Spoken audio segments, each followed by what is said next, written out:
This one is just like his mother. He headbutts you or nibbles at you to get attention. Oi, mister, stay there. Angus, meet Angus. I don't think I can do this with just one hand. Lisa Stevens chose a very lovely name for him.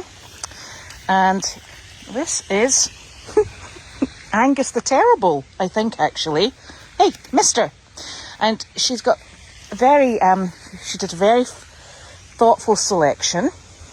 And the reason behind choosing Angus was, if I can save my feet, that she chose Angus because she found the name that means one strength, and in mythology he was often depicted with a gold spear or other golden items.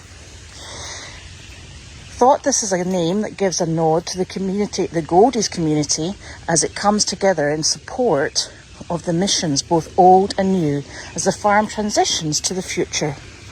Also, a little wink to your Scottish family. So I think that is so lovely.